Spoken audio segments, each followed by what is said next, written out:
Hey guys, this is Pratibha. Welcome to Smart English Learner.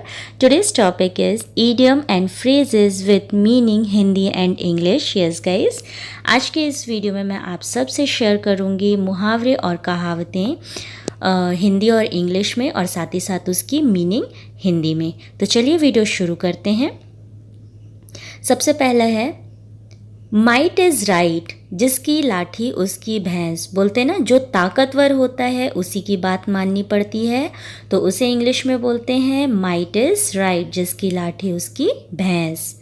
Next is an empty vessel sounds much, अधजल गगरी छलकत जाए। आपने ये कहावत बहुत सुनी होगी। इसका मतलब होता है जिसको कम ज्ञान होता है वो दिखावा करने के लिए अधिक बोलता है। मतलब जिसके बारे में वो कम जानता है पर ऐसा शो करता है कि हाँ वही उसके बारे में सब कुछ जानता है, यानी बहुत अच्छे से वो जानता है, तो उसे इंग्लिश में तो अधजल गगरी छलकत जाए को इंग्लिश में बोलते हैं an empty vessel sounds much. Next is birds of same feather flock together, एक ही थाली के चट्टे बट्टे, या फिर हम बोलते हैं ना चोर चोर मौसेरे भाई। इसका मतलब होता है एक जैसे लोग एक साथ रहते हैं।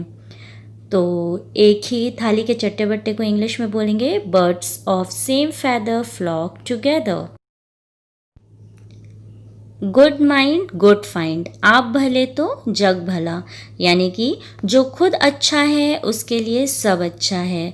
तो आप भले तो जग भला को इंग्लिश में आप बोल सकते हैं good mind good find. Crying is wilderness, यानी कि भैंस के आगे बीन बजाना, किसी भी मूर्ख को अपनी बात समझाना। तो बोलते ना भैंस के आगे बीन बजाने का काम है ये, तो आप इंग्लिश में बोल सकते हो crying is wilderness.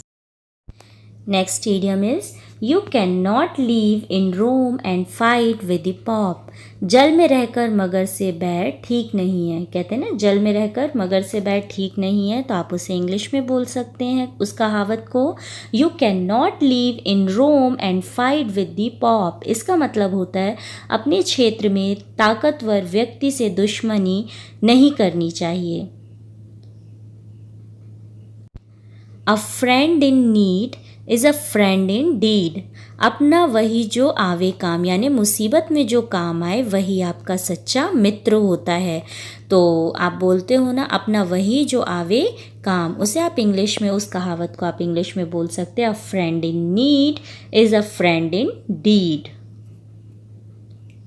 Next one, don't look a gift horse in the mouth, दान की बछिया के दांत नहीं देखे जाते, यानी जो हमें गिफ्ट मिलता है हमें उसमें नुस्ख नहीं निकालना चाहिए, यानी कि दान में मिली चीज़ों में कमी नहीं निकालनी चाहिए। तो आप उसे इंग्लिश में बोल सकते don't look a gift horse in the mouth, दान की बछिया के दांत नहीं देखे जाते। Next one is more to it than meets the eyes, दाल में काला, बोलते हैं ना दाल में कुछ काला है, तो उसे आप इंग्लिश में उस कहावत को बोल सकते हो more to it than meets the eyes, यानी कि कुछ तो गड़बड़ होने वाली है या फिर कुछ गड़बड़ है। Next is speak think of the devil and the devil is here, यानी कि नाम लिया और शैतान हाजिर। किसी के बारे में सोचते हैं बोलते हैं और उसका सामने आ जाना, वही चीज़ है ना। Speak think of the devil and the devil is here, नाम लिया और शैतान हाजिर। लास्ट है टू टर्न टेल, दुम दिखाकर भाग जाना, या फिर हम बोलते हैं ना दुम दबाकर भाग जाना। टू टर्न टेल यानी कि डर के भाग जाना।